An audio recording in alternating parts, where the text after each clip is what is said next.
I'm going to show you how to build a free website, and by the end of this video we're going to have a website that looks something like this. And in order to do this, we're going to use something called a Framer. So let's go over to my desktop here, and I'm here at framer.com, and they do have a really nice website, and you can see that they have some pretty notable customers too, including SpaceX and Quora. But what I wanted to show you first before we get into the tutorial is the pricing section. So yes, they do have the free plan, but if we come here to the personal tab, they also have paid plans that start at $5 a month. But if you come down here to the FAQ section, you'll see that they start talking about the free plan, where you have access to a website with up to 1,000 pages and 5 MB file uploads.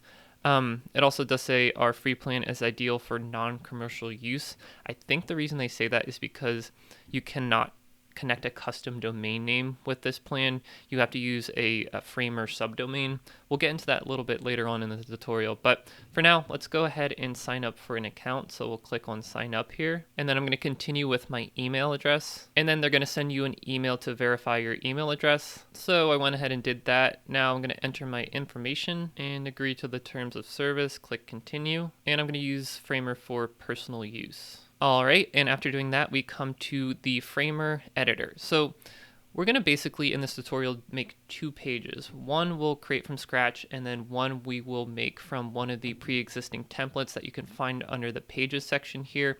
So we are under the insert menu right now, but let's first start off down here under the elements. They have a whole bunch of different elements, as you can see here. We want to just pick an image and create a header with that. So under media, let's take an image object and drag that onto our canvas. And what's really cool about Framer, if you've used other website builders, is that you can pretty much drag this and drop it anywhere on the canvas. And you'll see if you're in the center, you get that vertical pink line to indicate that. And if you want your image to be responsive, so right now it's absolute where it's dropped on the canvas, you can drag the edges of that image, not only to make it bigger, but to snap it to the side. So you'll see that this blue edge bar up here turned blue to indicate that. And then we can do that for the right-hand side too. All right, that looks good. Now, how do we actually change the image? This was tricky for me at first. There is a bit of a learning curve for Framer. So with the image element selected, you have to come down to Styles, Fill, choose image, and then we'll pick something from our desktop. So let's try to upload this image right here. And unfortunately, because we are on the free plan, we can't upload anything more than 5 MB. So we could either compress that, but I have a backup image here. We'll upload this one instead. It's only 2.8 MB. We'll open that and it'll upload in just a second. Okay, that looks good. I'm gonna zoom in here with my keyboard Control Plus, and also the Framer editor. I'm gonna middle click and I can pretty much drag the canvas around anywhere I'd like. Next, let's add some text. So we can come up here to the insert menu again, and they have a couple different ways you can insert text. So they have this creative pre-built text, which we'll start out with first, and then they also have it up here. I'll show you how to do that next. So let's drag this onto our canvas, and we'll put this right on top of the image, and then we'll make sure it's centered. And then to change the text itself, we can make sure we have that element selected, come down here to the right, and instead of saying fit, we're gonna call this website Tony Hikes. All right, that looks good. And we can simply drag this around to make it look bigger, change the font size, and then we'll recenter that. All right, so let's change the text color. Right now it's black. I wanna make it white, and that kind of makes it blend into the background image. So I also found this really interesting. There's kind of this hidden menu. I wanted to add some either a shadow or an outline to my text, and I couldn't really find out how to do that at first. But if you come down here to where it says text, and just in this black area, you right click, then you can add these other properties. So let's see what a stroke looks like, and that kind of just puts an outline for the text, and you can make that as thick or as thin as you want. In order to get rid of that, just right click on stroke and then we'll remove it. And instead of stroke, let's do a shadow, and I'm gonna increase X and Y until it pops out from the background, and then decrease the blur. Okay, so that looks better. let's add another image. Now, the mistake that I made first when I used Framer was I just would come back here to insert, same thing that we did before, find an image and then drag it on the canvas. But when you publish, that image is going to have a position that is, as these blue lines indicate up here, favoring up and to the left. So if you have a really wide screen, it's going to be way off to the left. We don't want to do that. It's much better to use a layout and then put your elements inside of that. So let's do 2 columns, and we can just drag and drop that to the size that we want. And then to make sure we're selecting both columns, the entire element, we can come up to layers and expand the desktop, and we have the stack here.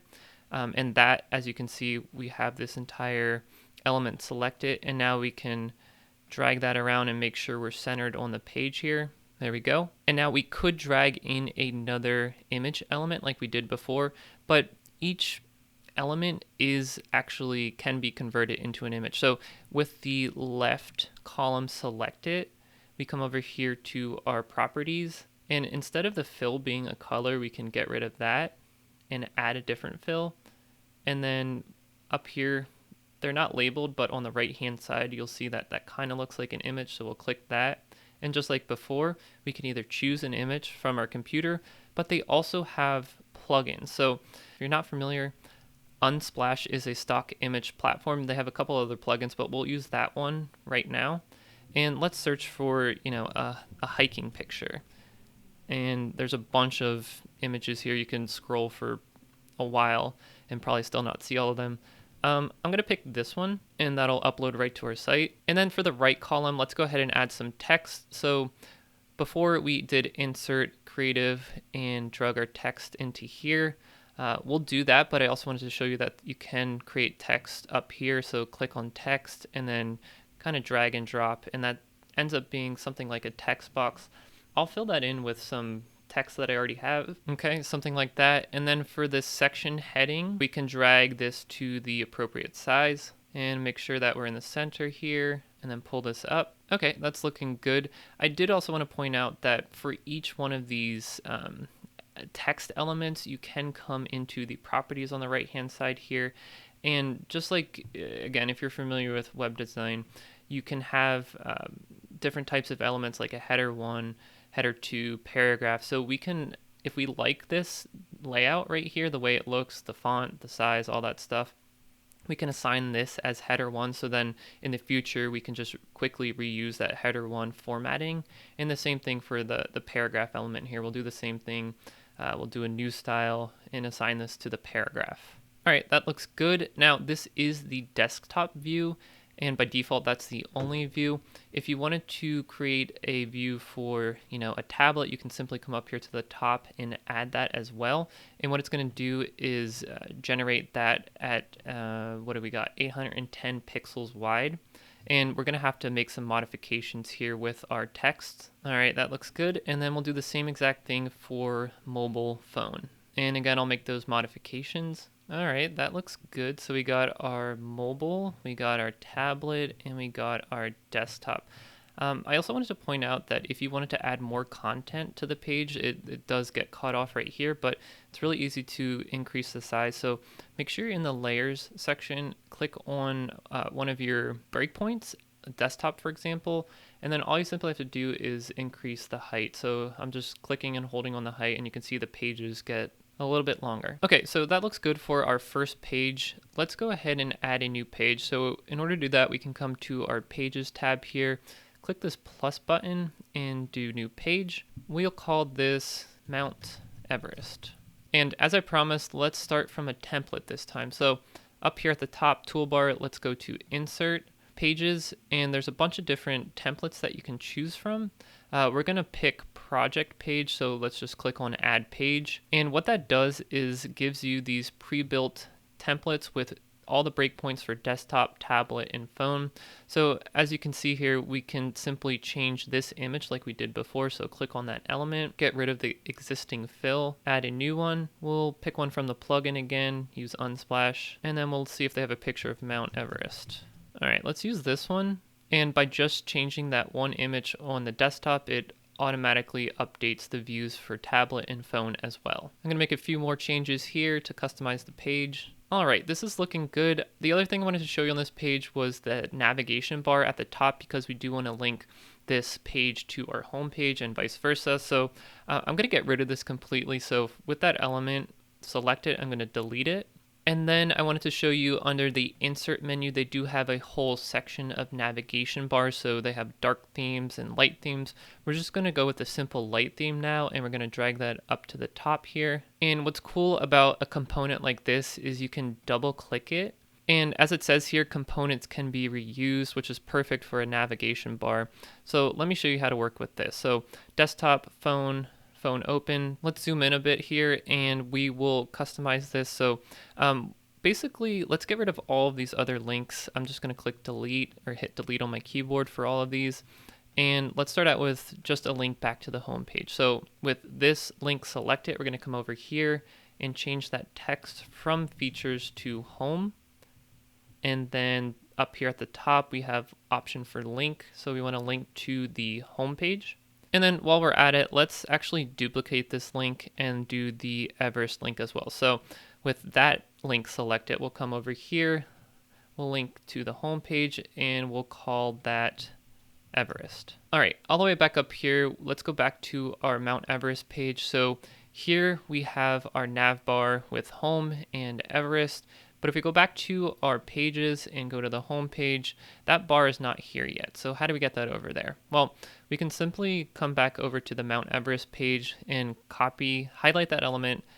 You can right click, copy, and then go back to the home page and right click, paste. And then let's move this around. Oh yes, and one last thing I wanted to show you before we go ahead and publish this is that there are some other cool features. Like if you select this image, come over here to the right hand side with the properties, and they have a shadow. So just to give it a little bit of depth to the page, we can add a shadow. All right, that looks good. So we have our home page, which is on the screen now, and we have our Mount Everest page.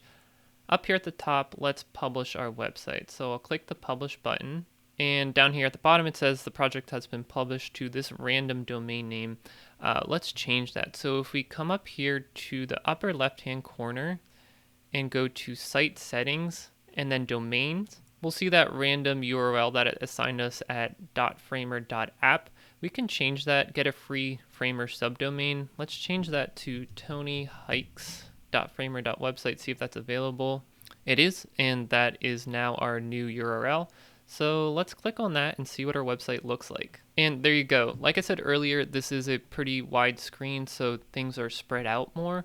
But let's look at what this looks like on a tablet or a mobile phone. So in Google Chrome Developer Tools, we can use this feature to see what different devices would look like. So for example, an iPhone 12 Pro, this is kind of what that would look like. And then we can go back to responsive mode just to kind of see how, a widescreen would look like what we saw initially, and then maybe a tablet would look like this, and then a phone would start to condense things to be responsive. All right, let's test out our links, make sure they're working. So let's click on the Everest link up here. That should take us to the Everest page, and it does. And then we can go back to the home page here, and that works too. So the last thing I wanted to point out here was down here in the bottom right-hand corner, we do have this hovering watermark made in Framer. This is just a limitation of the free version of Framer. To get rid of this, you would have to upgrade to a paid plan.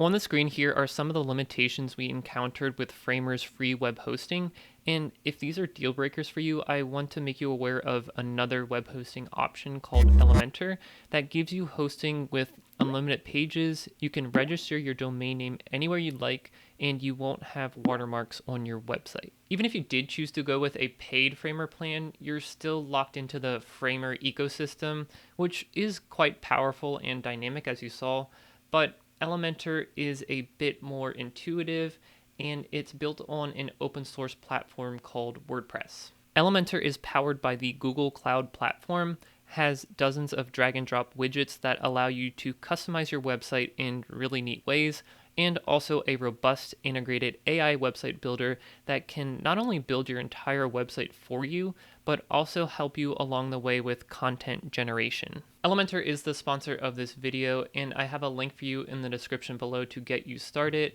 Also, this video here if you want to learn more about Elementor. Thank you, Elementor, for sponsoring this video.